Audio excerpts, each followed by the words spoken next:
Most people think their lives are over after retirement, especially after loss. But this story of Esther proves that's wonderfully wrong. She turns grief into opportunity. You won't believe how her simple recipe changed everything. Hey, Soul Stories fam, we've got a sweet and totally swoon-worthy love story for you today. Let's jump in. On Monday morning, and steam was far livelier than usual.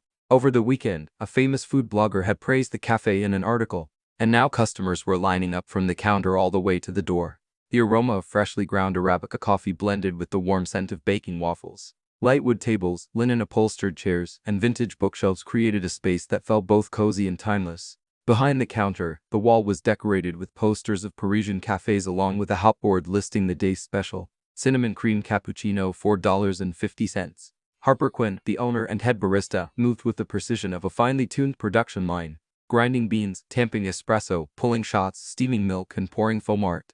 Her brown hair was tied high, her gray apron bore a few dried coffee stains, but her blue eyes stayed bright and focused. Harper, one more latte. No sugar. Chloe, her co-worker and best friend, called from the order pickup counter. Harper just called back, got it, and kept moving. The glass door swung open, letting in a gust of cold air. Harper glanced up and saw a man over 6 feet tall, dressed in a perfectly tailored dark gray suit and polished leather shoes. He walked in as though it were his own private lobby, scanning the room once before striding straight to the counter.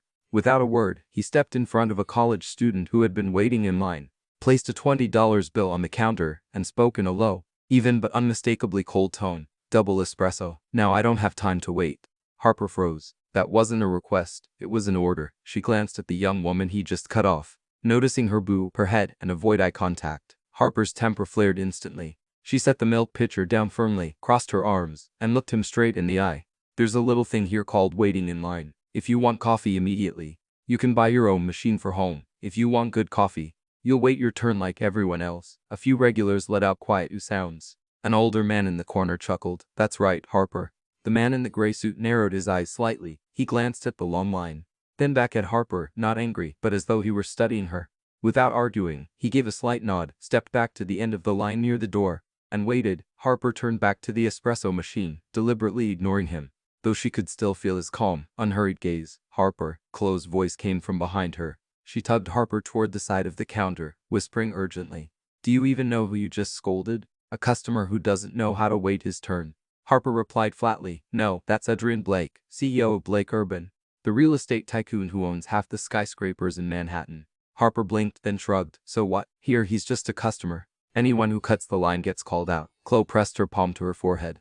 "You're fearless, I'll give you that." The line moved along, and when Harper handed the cappuccino to the last person in queue, she looked up to find the man in the suit gone. Or so she thought, until she turned back to the counter and spotted a sleek business card lying neatly next to the tip jar. Embossed in silver letters, Adrian Blake, Blake Urban Development, on the back. An elegant fountain pen script. "We'll meet again," Harper smirked. "We'll see about that." She tucked the card into a drawer, determined to forget the whole thing. Meanwhile, outside the cafe, the black SUV idled at the curb. Adrian Blake sat in the back seat, unbuttoning his suit jacket, eyes still fixed on the fogged-up window where Harper worked. Max Rivera, his assistant, turned from the front seat and lowered his voice. "Boss, you're really not mad. Usually one frown from you and people start apologizing all over themselves. But her different," Adrian replied simply, a faint curve at the corner of his mouth. Max's eyes widened. "Don't tell me you found a new hobby getting told off in public." Adrian didn't answer. He pulled out his phone and typed a new calendar entry.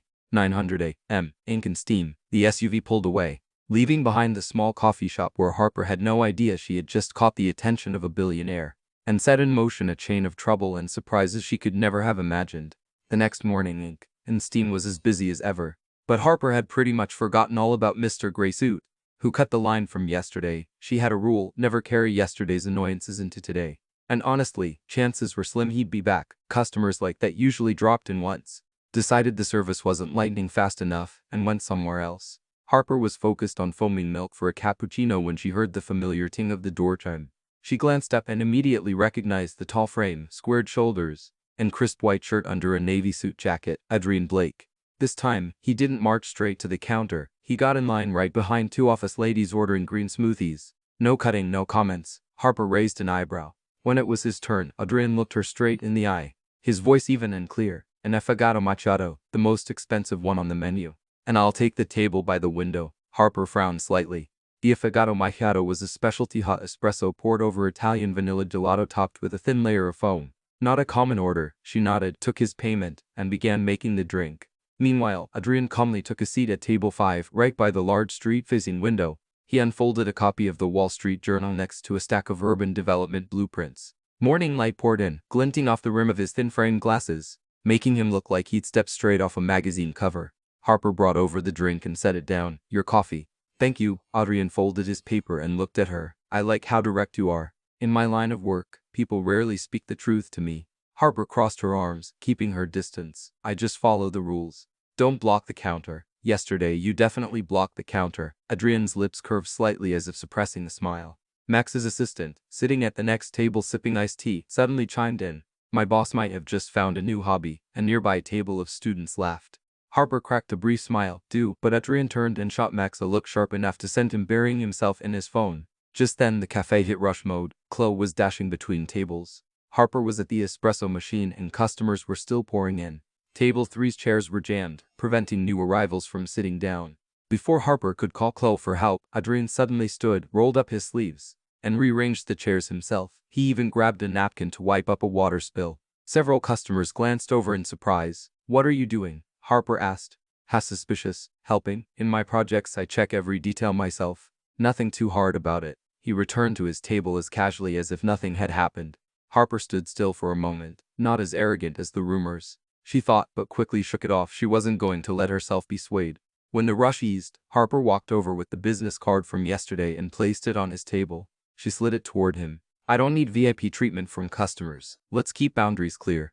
Adrian looked up, the morning light in his gray eyes turning them almost silver. Boundaries are something I respect, he said, pocketing the card. But if those boundaries could shift just a little toward friendship, I'd be glad. Harper didn't answer, just tilted her head in a polite nod, and went back to the counter. Chloe whispered from behind, you just turned down a billionaire's friendship. So what? Friends wait in line like everyone else, Harper replied without missing a beat. As Adrian waited for the check, Max couldn't help asking quietly, Boss, what's the next step? Have coffee here more often, Adrian said as if it were the most obvious thing in the world. Max grinned.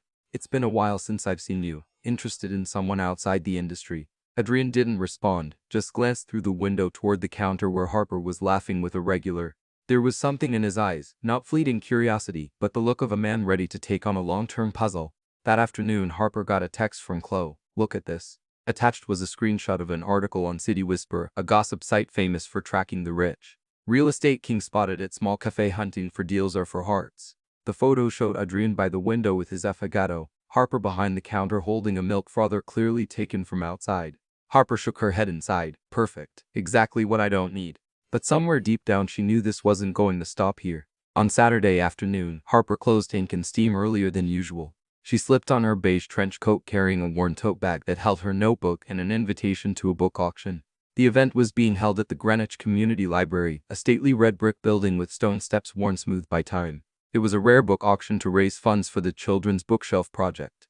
And Harper had her eye on a prize, a vintage English translation of La Fleur d'Homme by Baudelaire, a rare 1920s edition. She wanted it for the AFA's reading corner where customers could sip coffee while browsing special editions. Stepping into the grand hall, Harper was taken back by the elegant atmosphere. Warm light spilling from crystal chandeliers, white tablecloths on every table, and the soft murmur of well-dressed guests. She felt a little out of place in her simple outfit.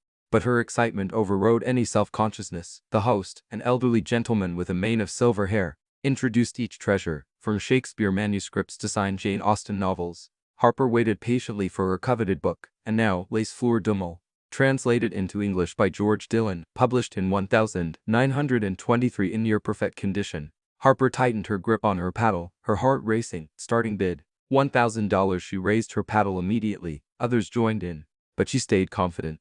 Then a deep voice from the left side of the room. 2,000. Harper turned. Adrian Blake in a charcoal suit casually held up his paddle.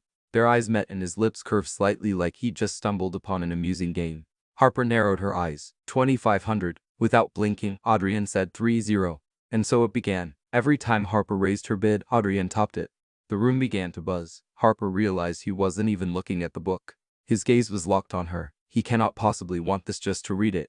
She thought in irritation, this is just some must-win rich man's game. Finally, at $5,500 Harper had to stop. She couldn't risk going over the AFIS budget. Sold to bidder number 17. Congratulations, the host announced, striking the gavel. Harper sat down, swallowing her frustration, but a few minutes later, Adrian walked over, the book in hand. He set it in front of her, his expression calm. This belongs somewhere. It will be appreciated. I believe your cafe will do that. You bought it just to give it to me? Harper blinked. Yes, in exchange for one dinner. I want to understand why you wanted it so much. Harper hesitated for a few seconds. Logic told her to refuse, but that uncomfortable sense of owing him pushed through. She gave a small nod. Fine, but after dinner, that's it. Nothing more. I respect that condition. Adrian replied with a smile. As he walked away, Harper noticed Max standing by the entrance, phone in hand, looking like he just landed a tabloid scoop. He waved before disappearing outside. Harper didn't think much of it until her phone buzzed an hour later. A text from an unknown number. Max Rivera, Lumiere Restaurant, 700 p.m. tomorrow. The menu suits someone who likes scolding my boss. Attached was a link to the city's most luxurious French restaurant with photos of candle-lit tables and exquisitely plated dishes. Harper sighed. Clearly, she had stepped further into their game, but when she looked down at lace florum in her hands, her fingers tracing the edge of its cover, she couldn't help but smile. She slipped the book into her tote and walked out of the library. On the steps, Adrian was speaking with a donor, but his eyes were still on her, as though he had already mapped out this one dinner and nothing more, and knew it wouldn't end there. Harper had never set foot in Lumiere, the most renowned French restaurant in the city, until tonight, the moment she stepped through the black-painted wooden doors. She felt she'd entered another world, crystal chandeliers casting a soft golden glow, a plush red carpet underfoot, and the gentle strains of a violin threading through the air. She wore a knee-length crew-neck blue dress under her beige trench coat. Nothing too fancy, but neat enough, Harper reminded herself. This dinner is just to repay him for the book. Eat, say thank you, go home. A waiter led her past rows of tables draped in pristine white cloth to an unexpected corner by a tall wine rack and a miniature bookcase. Harper blinked in surprise. In such an upscale restaurant, the walnut shelves stacked with leather-bound volumes gave the space a warm old-world charm.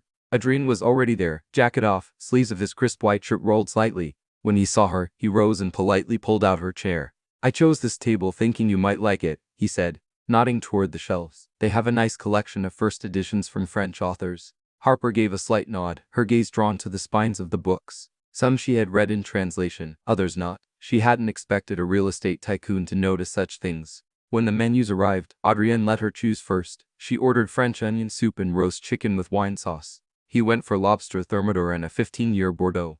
As the appetizers were served, Adrien began. I grew up in the north side of the city. It wasn't the safest area back then, but what I remember most was the community library. Small building, peeling paint, but inside, always warm and quiet. I'd spend hours there reading whatever I could find. Harper set down her spoon and looked at him. Not quite the steel businessman image the press paints. The press writes what they want. He shrugged. Me, I like books. I like places anyone can go, no matter who they are. Harper found herself curious but kept her guard up. She shifted the topic. And you, do you come here often? Only for business dinners with partners? But tonight, his eyes locked with hers, is an exception. He leaned forward slightly, voice softer. I still know so little about you, your family, why you hate show-inness. Harper straightened. I prefer to keep my private life private. Customers want good coffee. Not my biography. Adrien paused, then nodded. Fair enough, but you know, that just makes me more curious. Harper sipped her soup, fighting the urge to smile. He was exactly the persistent type, a wolf circling patiently. As the main courses arrived, a camera shutter clicked near the door. Harper didn't notice until she saw Adrien's head tilt. A flicker of cold steel in his eyes. A man in a leather jacket with a large camera was snapping photos from afar. Heat rushed to Harper's cheeks. Great, now I'll be in some headline like billionaire's secret dinner date. Do you get photographed like that often? She asked quietly. Too often, Adrien replied curtly. The man took a few more shots before slipping out. Harper suddenly found her chicken hard to swallow. Without fuss, Adrien signaled the waiter and asked for the check immediately. Dessert forgotten. He paid, stood, and said, let's go. Harper started to protest, but he was already helping her into her coat. In the back hallway, he draped his long overcoat over her shoulders, shielding most of her face. Sorry for pulling you into the spotlight I live in. I forgot. Not everyone wants to be there. His voice was low and sincere.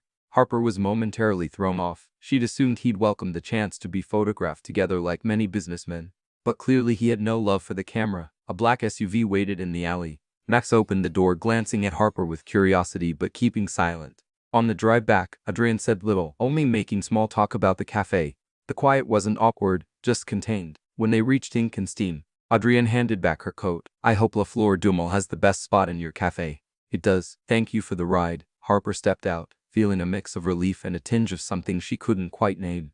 That night, while going over the cave's books, Harper got a text from Chloe. Hey, you need to see this. It was a link to a new City Whisper post. Who's the woman in the blue dress? Real estate king Adrian Blake's intimate dinner at Lumiere. The attached photo clearly showed Harper. Even though her head was bowed, Harper sighed. She knew tomorrow she'd have to field a dozen questions from customers and worry about the cafe being scrutinized.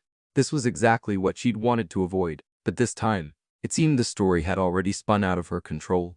By 9 o'clock a.m. Tuesday, ink and steam felt like a battlefield. Harper stood behind the counter, hands dusted with coffee grounds, a light sheen of sweat on her forehead. The reason her main supplier had just delivered nearly half the Arabica beans she'd ordered. Chloe rushed over and whispered, they said the shipment got stuck on another truck. We won't get the rest until tomorrow, but we've only got enough beans for about 3 more hours. Harper frowned, stifling a sigh. 3 hours during the morning rush was nowhere near enough. She quickly called another supplier only to be told they were out of stock until the weekend. Behind her, the door chime kept ringing, new customers walking in, others waiting for their drinks. Harper kept her voice polite while calling orders. But in her head she was calculating bean usage stick to proper strength and run out early or water it down and have regulars notice immediately. Just as she was juggling these thoughts, the door opened and Adrian Blake walked in. His light gray suit looked more relaxed today, tie tucked in his pocket and as usual. He headed for the counter, but still stood in line. Harper caught sight of him, but before she could say hello, he seemed to pick up on the unusual tension. Her hand was gripping the tamper tightly, movement sharper and faster than normal. What's going on? Adrian asked when it was his turn. Supplier shorted my order. I'm running ration mode today, Harper replied shortly without looking up. Adrian was silent for a few seconds, then rested his hand on the counter, eyes glinting with sudden inspiration. Marry me. I'll make sure your supply chain runs smoothly for life. Harper's head snapped up, eyes wide. The cafe, which had been buzzing, fell silent for a beat, and then boom, laughter burst out like fireworks. An older woman clapped her hands in delight. Chloe, from behind the serving counter, nearly dropped a tray of cladits from laughing too hard. Harper planted a hand on her hip and tilted her head at him. Are you out of your mind? The laughter doubled. Max, sitting at a table near the door, whistled and called out. My boss is trending again. Harper shook her head, turning back to the espresso machine, suppressing the smile tugging at her lips. This was peak Adrian confidence bordering on the absurd. When she handed a drink to the next customer and returned to the counter, Adrian was still there, not smiling. His gaze was steady, his voice calm enough to make her pause. I'm serious. The simple statement paired with that unblinking eye contact made time seem to slow for a moment. Instantly, red flags waved in Harper's mind. A man offering to take care of everything for her. Where had she heard that before? Memories of her ex surfaced. How he'd made her change the cafe menu because that item's too slow to sell. How he'd insisted she remove old books because customers will think the place is outdated. What began as help had become control over every decision, from which beans to buy to her opening hours. Harper drew a slow breath, keeping her tone even. I can handle it myself. I don't need anyone running my supply chain for me. Unexpectedly, Adrian didn't argue, didn't push. He simply nodded as if committing her words to memory. All right, but if the day ever comes when you do need it, call me. He took a fresh business card from his wallet and set it on the counter. Harper stared at the glossy embossed card, a sort of priority pass she hadn't asked for. No thanks, she said, pushing it back toward him. Adrian smiled, didn't take it and turned for the door. When the door closed behind him, Harper looked at the card for a few seconds. She picked it up, crumpled it, the paper giving a sharp crackle, and tossed it in the trash. But minutes later, while tidying the counter, she found herself bending down, fishing it out, smoothing it flat, and slipping it into the drawer beneath the espresso machine, just in case. She told herself, for emergencies, but deep down, she knew keeping it had nothing to do with the supply chain at all. Still following the story? If this story found you outside of Soul Stories, we invite you home to where every touching tale begins with truth, hope and heart. That afternoon, gray clouds drifted overhead, undecided about rain. Ink and steam had just passed the lunch rush. The espresso machine was silent for now, replaced by the clink of spoons against mugs and the soft hum of a jazz playlist. Harper was doing inventory in the storage room when Chloe popped her head in, whispering, Adrian's out in the back alley, says he wants to talk if you're okay with it. Harper paused, glancing at the mirror in the corner, white shirt neatly tucked into her gray apron, hair pulled up high, a few stray strands falling forward. She almost said she wasn't free, but the phrase, if you're okay with it, made her change her mind. At least he knew how to knock. She opened the back door. The air outside carried the smell of pastries from the bakery next door, damp wood from stacked pallets, and a faint trace of car exhaust. The narrow sidewalk ran alongside a row of fire escapes bolted to brick walls. Adrian stood beside a wooden planter of mint Harper had planted herself, sleeves rolled to his forearms, jacket draped over one arm. He didn't step closer, just gave a polite nod. Thanks for coming out, he said. I'll keep it short, up to you, I've got stock to check. A brief smile flickered at the corner of his mouth before vanishing. Adrian looked up at the gray sky, drew a breath as if pushing something heavy out of his chest. My mother and the board are pressuring me to get married. Well-matched backgrounds stabilize the image, inspire confidence after recent deals. His voice was even, each word deliberate. They've got a schedule, photos of suitable candidates, suggested announcement dates, venues. They're calling it an integrated communications plan. Harper crossed her arms. The phrase suitable candidates made her want to step back. She stared at him. So you thought of me? Why? I'm not on that list. Adrienne met her gaze. This time, no assessing look, no playful smile. Just bare sincerity laid out in the washed-out noon light. Because I don't want marriage to be a peer contract. If I have to marry, I want someone I actually like, someone who will call me out when I'm wrong and make me better. Harper said nothing. The city noise seemed to fade, leaving only the sound of her own heartbeat in her ears. The phrase, call me out when I'm wrong, hit a chord she rarely let anyone touch. The need to be seen and respected, but she quickly rebuilt her walls. I'm not playing a role in your family drama, Harper said slowly. I'm not waving on a red carpet while mentally calculating how many kilos of beans I went through today. I'm sure not going to be a cover photo for an image strategy. Adrian nodded. His voice was calm without offense. I get that. And I've earned your suspicion. Tabloid headlines, paparazzi shots, the noise of my world. But I'm not here to drag you into that spotlight. I'm here to make a straightforward offer and take a straightforward no. Harper looked at his shoes, polished enough to reveal the hand of someone who cared about tying laces but dusted with grit from the sidewalk. She looked at the mint plant she'd built the planter for, its leaves trembling in the breeze. Then she asked the one thing she needed to know most. If we married, what part of my life would you touch? Adrian tilted his head slightly, clearly ready for the question. Nothing. Unless you wanted me to. Specifically, I don't interfere in cafe operations. Nope, your teams, no brand collaborations, no changing the menu hours or pricing. I don't use my money to fix what you see as professional challenges. I'm only there when you knock. And my private life, Harper pressed. I don't post, don't reveal, don't parade it. If public appearances are necessary, I ask first and take no for an answer. He paused, then added, I'll have long nights at the office and last-minute flights. But I come home when I've promised. I don't use busy as an excuse. Harper let out a Cree remark. Got that memorized, did you? Adrian smiled, a hint of self-mockery. I wrote it down last night. The wind stirred the mint leaves. Harper looked at his hands used to signing contracts, but also as she'd seen moving chairs for strangers. For a moment a shadow of her ex flickered in her mind, how he'd said, I'm helping, before taking over every decision until she barely recognized her own cafe. Red flags flashed in her head. She kept her voice flat. Some of what you're saying sounds right, but words are cheap. I've seen people promise and then forget. Adrian didn't argue. His seriousness matched the day he'd said I'm serious at the counter. I won't push. I'll prove I can be in your life without changing you. How? By showing up every morning with flowers that say thanks for yelling at me, Harper teased. By disappearing if my presence makes you feel unsafe, Adrian answered instantly. And by staying if you say stay. The last part made Harper pause. She didn't want to admit she understood what safe meant in that sentence. An image of his mother crossed her mind, the woman who had come into her cafe, bought 10 drinks for a hospital, and spoke like a mother who didn't want her son alone. Clearing her throat, she changed the subject. What will your mother and the board say if you don't choose a strategic alliance? They'll be annoyed. The press will run a few snide headlines, but they'll get used to it. I didn't build a company just to live by someone else's script. His eyes held hers. I'm not building a family that way either. A stronger gust brought a few drops of rain. Harper tightened the apron strings. Her voice was the softest it had been with him. You say family like this is real to me. Marriage is real. Adrian said lightly, as if he'd thought it long before. If I couldn't treat it as real, I wouldn't do it. The quiet between them wasn't as hard as before. From the front of the cafe came the door chime. New customers. Chloe would handle them. Harper leaned back against the brick wall, looking up at the slice of sky framed by the fire escape. Let's say I say no. What then? I line up like any customer. Order an affogato, red in the corner, drop change in the tip jar, and leave. He smiled faintly. Occasionally check the hotboard to see what snarky thing you've written. Harper laughed out loud, short and quick. She quickly composed herself. And if I say it's still too soon to trust you, I ask for time, Adrian said, not to win you over with flowers or restaurants, but to let you see me keep my word in small things. If it's still a no, I respect it like a wall I won't climb. It wasn't a perfect answer, but grown up enough. Harper realized her hands had loosened. She gave a small non-binding nod. Then start small about city whisper. If you see them lurking again, don't say anything they can cut into a headline. I don't want my cafe in the evening news. Agreed. I don't like the cameras either.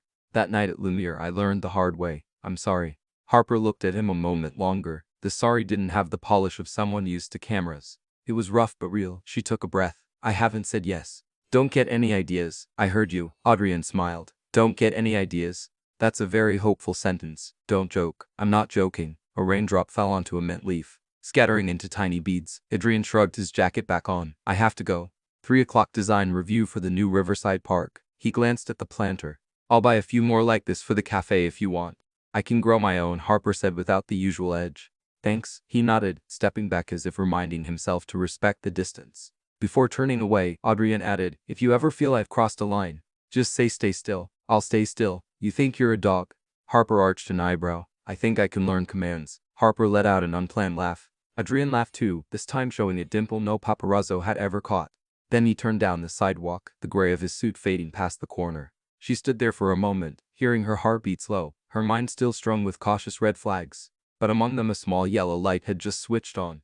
By evening, Harper had wiped down the counter, changed the playlist, and written on the haltboard, drink coffee like reading a book. Don't stop at the first page. Customers chuckled, snapping photos for their stories. Chloe whispered, nice one, and slid Harper a roll of new labels she'd bought. Harper went to the reading corner. On the wooden shelf, Clear Dummel sat between 2 wine-red clutch-bound volumes. She picked up a label pen and carefully wrote a line, sticking it neatly beneath the spine. Once belonged to someone else. Now it's home. She stepped back. The line was tiny but it fit.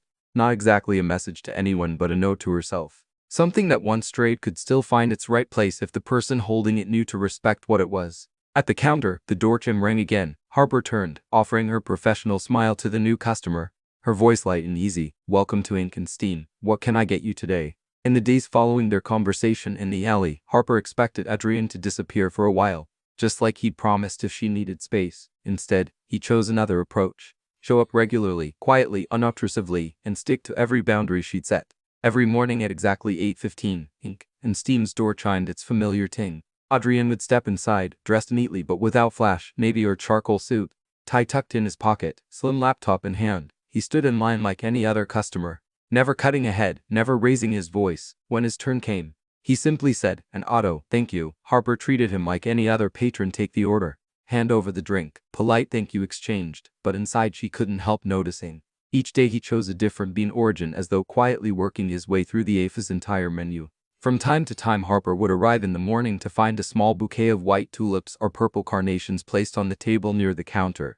The note always read just one sentence, thanks for scolding me. Chloe would double over laughing when she saw them, while Harper would pretend to treat the flowers as if they came from some regular, never admitting their true source. On the counter sat a small glass jar labeled Fund for Children's Reading Corner. One evening, when Harper and Chloe were counting donations, they found a neat bundle of large bills several times the usual amount. Neither said anything, but Harper knew, and so did Mr. Doyle, the owner of the old bookshop. He only smiled, keeping the secret. On weekends, the AF's Reading Corner hosted children's story workshops. Harper, busy behind the counter, happened to notice brand new books, a set of pastel-painted chairs and a storyboard easel. Mr. Doyle leaned over and murmured, don't ask who paid for it. Just know they wanted to stay anonymous. Harper pressed her lips together, but felt a warmth in her chest. One morning, Harper arrived to open the cafe and found a whiteboard propped outside. In colorful marker, it read, Team Mary, Team Not Yet. 2 columns stood ready for customers to drop voting slips. Chloe was stationed right there, grinting ear to ear. Cast your vote, free coffee refill. By day's end, Team Mary was winning by a landslide, though Team Not Yet still had a handful of votes, mostly from Harper and a 7-year-old boy Adrian had once caught sneaking a coffee sample. After a week of this soft offensive, Harper decided it was time to make things crystal clear. 1. No interference in cafe operations, including buying supplies, choosing the menu, or hiring staff. 2. No media appearances, no interviews, no joint photos at the cafe. 3rd, no using influence to solve minor problems, from running out of milk to handling customer complaints. Adrian didn't just nod. He pulled out a notebook, signed under the heading Read and Agreed, and handed it to Harper. Consider the verbal contract officially stamped, he said, half joking. One slow afternoon, Max, playing the all-purpose assistant, insisted on learning to make a latte to share the load with Harper. The result, milk foam overflowing the cup, coffee splattered across the counter, and the steam went out of commission for cleaning. Harper was about to intervene when she saw Adrian roll up his sleeves, grab a rag and start washing cups like a seasoned barista. Each movement slow, precise, methodical. You've done this before? Harper asked, surprised. In college, I worked at a cafe near the library. Adrian replied casually. Not every job starts in a boardroom. Harper's lips twitched in a smile. But she made sure he didn't see it. That evening, as Harper was closing out the sales ledger, a slim envelope appeared at the AFE's door. Inside was an invitation to a large-scale book fundraising event at the City Hall. In the lower corner, embossed in raised letters, primary sponsor Blake Foundation. Harper held the letter, curiosity and caution warring in her mind. What is he planning now? On the night of the gala, Harper chose a simple olive green midi dress with a light jacket. Her hair was tied low, makeup minimal. Every choice was intentional. Keep attention away. To her, this was just a community event. A chance to meet small partners, share about children's book projects, and get home early enough to open the cafe tomorrow. City Hall's grand hall glowed in warm golden light. A piano playing softly in the corner of the stage. At the white linen-covered reception table, guests signed in and received name tags. Harper scanned the room. Familiar faces from nonprofit organizations, a few teachers, some publishing folks. The atmosphere buzzed with polite energy. She chose a table tucked away near the back, sitting next to Mr. Doyle and an older librarian. After a few pleasantries, Harper took out her notebook, ready to listen to presentations on the new library projects. When the MC introduced our main sponsor, the Blake Foundation, Harper's fingers tightened on her backstrap. Adrian stepped out from the wings in a perfectly cut black suit and silver tie, carrying himself like it was his own boardroom. Applause rolled through the hall. He began speaking about the importance of sustaining community libraries, about children needing safe spaces to read. His voice was low, steady, and full of conviction. Harper, despite herself, had to admit he was a gifted speaker. But then, near the end, Adrian's gaze swept the crowd and landed exactly where she sat. I hope to find someone to read with for the rest of my life. Just one sentence, but the entire audience turned toward Harper. Whispered murmurs rose, and someone nearby even gave her a knowing smile. Heat rushed to Harper's face. She gripped her notebook like it might make her invisible. What the hell was that? Boundary number 2. No media appearances, no public hints. He had just brushed right up against it. On stage, Adrian paused just long enough for her to catch the flicker of, was that an apology? He didn't explain or linger, but closed his speech quickly and bowed to the audience. Still, Harper couldn't pretend nothing happened. Being shoved under the spotlight in front of hundreds of eyes sent her pulse racing and her hands trembling slightly. When the program broke for intermission, Harper started to rise only to spot a too familiar figure near the exit. The leather-jacketed photographer from Lumiere. His camera lens was aimed straight at her table. City Whisper wouldn't miss a moment like this. She heard the click, saw the soft burst of flash. Tomorrow's headline was already writing itself. Future misses. Real estate king teases the woman in his life. Without a word to anyone, Harper headed straight for the side exit of the hall. Her steps were brisk, breath hot and quick. Someone, maybe Mr.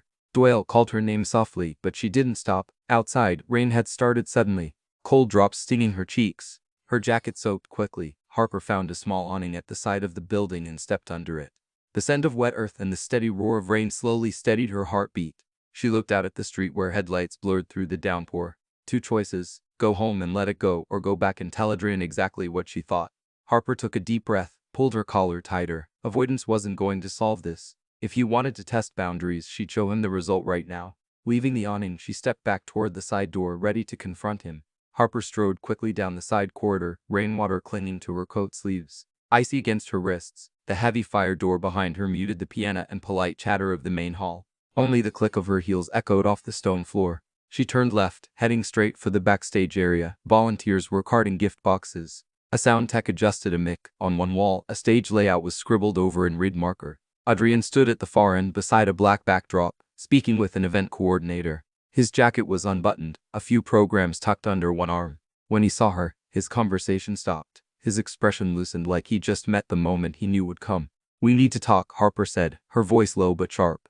He nodded, handed his papers to the coordinator and gestured for privacy. They left, leaving just enough space for the two of them to stand face to face. The air smelled faintly of painted canvas, damp wood, machine oil from the stage rigging, and rain still clinging to Harper's clothes. You're disrupting my life, she began bluntly. Adrian didn't flinch. A brief beat passed. Then he said, you have every right to be angry, and you're right to be. Why did you say that line on stage? Harper's voice was tight. I made the boundaries clear. No hints, no playful digs in front of the media. And yet I just wanted you to notice me. Adrian cut in, voice dropping. Like that first day at the cafe when you were the only one who told me the truth. In places like this, no one speaks honestly. They clap on cue, smile on cue. I was selfish. I'm sorry. Harper's laugh was short and bitter. The price of selfish is City Whisper plastering my face on a headline tomorrow, and my cafe becoming the backdrop for their gossip. Did you think about that? I did. Too late. And that's on me. He didn't reach for her or step closer. His stance was solid, his voice steady. No excuses. If you want, I'll ask the organizers to cut that line from the recording. I'll request it never be posted. Her grip on her bag tightened. Her anger wasn't just from the line. It was the feeling of being shoved under a spotlight where every glance carried meaning. She drew a deep breath. I'm afraid of being swallowed whole, she said, the words cracking open a box she'd kept shut. I loved someone once who turned everything of mine into his. First it was a suggestion, lose the old books, they look outdated. Then a request, change your hours so I can drop by. Then an order, drop this drink, add that one, I know the market better. One day I looked around and my cafe wasn't mine anymore. He even wanted the sign to carry his name. I ran from that kind of help. She stopped to the taste of rain still bitter on her tongue. Your world is stages, auditoriums, campaigns. My world is wooden tables, fresh ground coffee, a kid reading their first picture book. We live in two different worlds. Don't waste your time. The last line slammed the door shut. Adrian's eyes closed for a second. When they opened, he didn't argue. I understand, he said softly, and then exactly as he'd promised from the start. He stepped back, not figuratively, but literally a single step to widen the space between them. If that's what you want, I'll disappear. She hadn't expected the answer so quickly. She'd built up a wall of counter-arguments, but suddenly the wall in front of her moved away. The lightness felt awkward. Disappear, she repeated, testing the sound of it. I won't come to the cafe. No flowers, no money in the jar. No anonymous workshops, not a trace. I'll leave you in peace. He made sure she understood, then fell silent. A staffer bustled between them with a stack of programs, murmuring an apology before vanishing into the shadows. The quiet returned. Harper stared up at the dim green of the exit sign above them, then down at the wet crescent blooming on the floor beneath her shoes. A strange image rose in her mind. The table by Ink and Steam's window at 8:15 every morning. Sunlight pooling across it, an affogato sweating in its glass, a folded newspaper. If tomorrow that table sat empty, would she really feel the relief she thought she wanted? Or would the emptiness knock against her chest, leaving an echo she couldn't ignore? Harper hated questions without immediate answers. She looked back at him. His eyes didn't dodge. No pleading, no bargaining, just open waiting. I'm not telling you to disappear, she said slowly, then corrected herself. I haven't decided. Adrian didn't smile. He gave the smallest nod like someone receiving an unopened envelope. It's your decision. I won't touch it. You really don't like cameras? She asked suddenly, clinging to something concrete. No, he answered instantly. I've learned to live with them because of my job, but I don't like them. At Lumiere I reacted too slow. Here I spoke too fast. Both were my mistakes. Harper laughed, not from amusement, but at the clumsy honesty in his answer.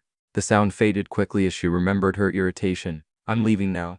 You stay and be a good main sponsor. I will, he said, holding that same distance, and I'll leave through the back. Good. She turned for the door but paused with her hand on the bar. Tomorrow if you come to the cafe, line up like always. Don't say anything. I have and I will, he replied, and stop sending flowers. Tulips make Chloe lose her mind. I'll send books, he said lightly, then corrected himself. Sorry, I'll send nothing. This time she didn't laugh. She gave a faint nod, pushed the door open. Piano music and applause washed over her in a wave. She pulled her collar up and slipped back out into the rain.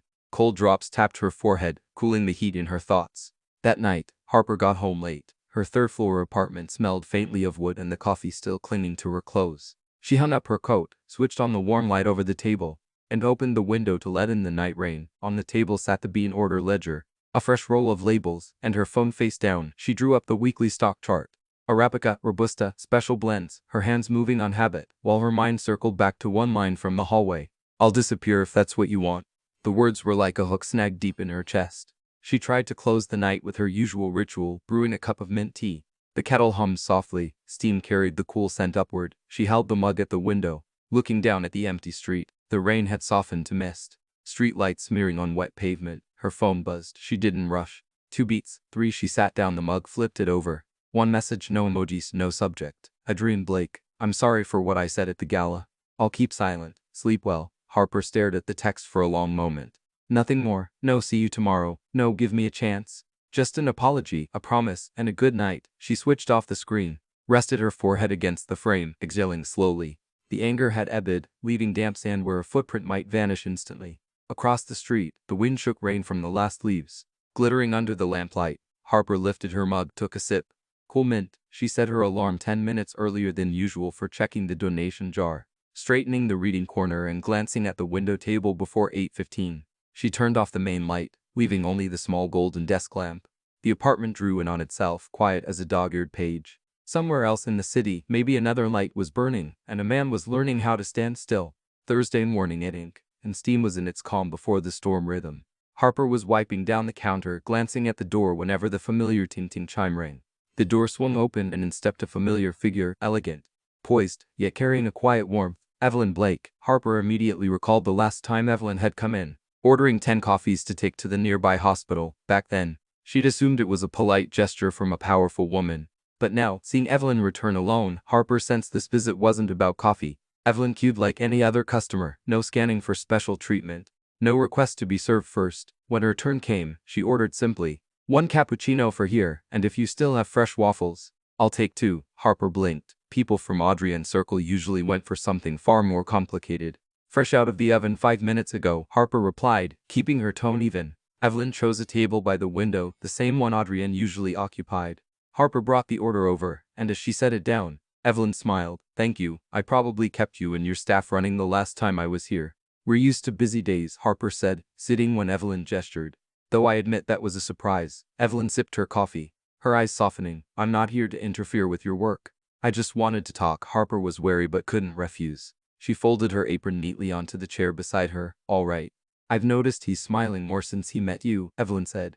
Harper frowned slightly. "I don't think you may not think it, but I see it," Evelyn said, her smile faint but sure. "I once thought he should marry appropriately, someone from our world. Same background, same tables, but it turns out the right person is the one who makes him less alone." Harper stayed silent. It didn't feel like pressure or a sales pitch for marriage. It sounded more like a genuine acknowledgement. Evelyn rested her chin lightly on her hand. "At the gala you seemed upset with him." Harper gave a dry laugh. "Seemed, I wanted to drag him off the stage. I hate being shoved into a spotlight I didn't ask for. And that's something he needs to learn." Evelyn nodded. "Adrian's smart. But he sometimes forgets other people don't live in his world." Harper sighed. "I just want this place to stay peaceful, and I have a free children's book fund here. Every week I put shelves out so kids can take books home or read in the corner. I can't let noise or gossip ruin that safe feeling." Evelyn's eyes lit up. "That's wonderful. My brother used to run a community library in Boston. I know what it means to give kids access to books." They sat in a comfortable silence for a moment. Outside, sunlight filtered through the trees, casting moving shadows on the wooden table. Evelyn took another sip of her cappuccino, her voice as light as the breeze. "Marriage isn't a project. If you need time, just make him line up like any other customer." Harper smiled this time genuinely. "Thank you, really." Evelyn stood, placing a glass jar of cookies on the table. "Family recipe. Have them with your coffee. They might soften your sharp tongue a little." Harper let out a quiet laugh, taking the jar. "I'll try them, but I'm not promising to be less sharp." They shook hands, firm, warm, not the perfunctory kind, but the respectful grip of two women meeting on equal ground. Evelyn left the cafe, her measured steps carrying her down the sidewalk, leaving behind the scent of coffee and something harder to name. Harper watched her go, exhaling with a faint but unexpected sense of lightness. When she turned back to the counter, she spotted fresh chalk writing on the board near the register. "Read together for a lifetime." The letters slanted slightly with a tiny heart beside them. "Who wrote this?" Harper called out. Chloe, wiping down a table, only winked and walked away, leaving Harper standing there, caught between embarrassment and warmth. The morning at Harper's Nook began like any other. The chime of the doorbell, the aroma of roasted coffee blending with the scent of freshly baked pastries, and the murmur of regular customers chatting. Harper was bending over to check the newly delivered batch of coffee beans, only to find that the shipment was short. She clenched her teeth. Perfect. Monday morning, starting off with a careless supplier. The door opened again. Not a customer, Max, Adrian's assistant. Gone was the sharp suit. Instead, he wore a dark jacket and a baseball cap, but his tense expression was enough for Harper to know something was wrong. "Miss Harper." Max lowered his voice, stepping closer to the counter. "I think you should know about this." "What is it?" Harper looked up, her tone still guarded. "My boss is sick. High fever since last night. I called a doctor, but he won't let anyone in." Harper frowned. "And you came here to tell you. I believe if it's you, he won't turn you away." Max placed a slip of paper with an address on the counter. "Penthouse 58, Avalon Tower. The rest is up to you." Harper stared at the paper, her chest tightening slightly. "I don't have any obligation yet." The way Max had said, "if it's you," kept replaying in her mind, like someone gently knocking on a door she had kept shut. The private elevator glided smoothly past glowing numbers. When the doors opened, Harper stepped into a space so cold and perfect it felt almost lifeless. High ceilings, dark wooden floors, expensive abstract paintings, and the entire city sprawled beneath the hazy midday sky. Adrian sat on a leather sofa, white shirt unbuttoned at the collar, hair slightly tousled, dark circles under his eyes. He looked up, surprise and confusion flickering across his face. "Why are you here?" Max said. "You're sick. I just wanted to make sure you're not lying dead on top of your contracts." He gave a faint chuckle, cut short by his hoarse voice and labored breathing. Harper set her bag on the table. Ginger tea, honey, lemons, and a container of hot soup. She held out a thermometer. He obeyed. 101, 3F. With a fever like this, you didn't call a doctor. You think you're Superman? Harper scolded, heading straight into the kitchen. Everything was white and gleaming, but the fridge was nearly empty. She rummaged around and found just enough basics to make tea and reheat the soup. Adrien sat quietly watching her, his eyes softer than usual. I didn't think you'd come. I didn't think I'd come either. Her words kept him silent for a long moment. As the rain began to fall, Harper stood by the glass wall, fingertips brushing the cool surface. From here, the city was nothing but tiny dots of light and winding roads. She suddenly understood why this place felt so lonely, and why he might need someone to pull him down from the clouds. It's so high, she murmured. Come down to the streets with me sometimes. His voice was rough, not a command, but a quiet invitation.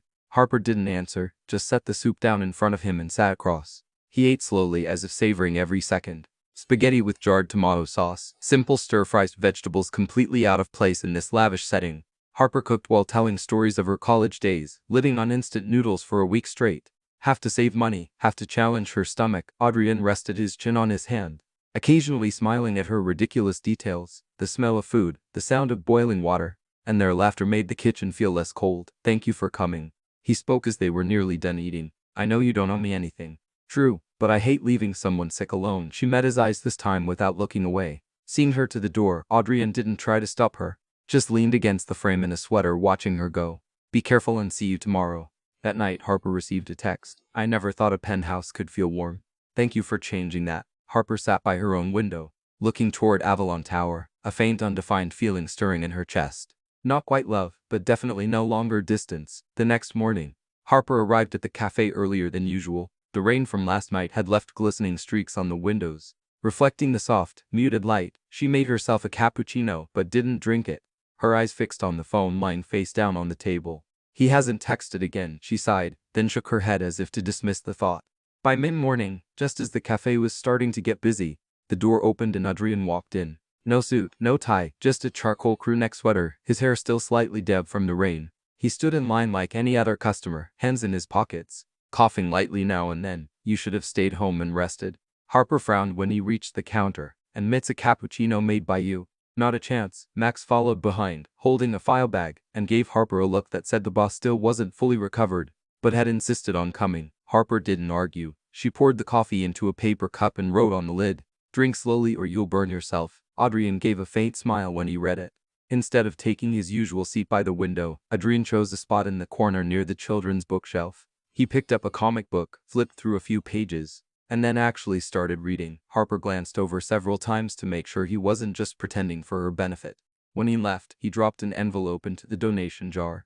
Harper opened it after the rush had eased. Inside wasn't money, but a voucher for printing 200 photo books for the AFA's upcoming workshop. She stood still for a long moment, feeling a mix of gratitude and the urge to believe she'd been wrong to think he was only the controlling type.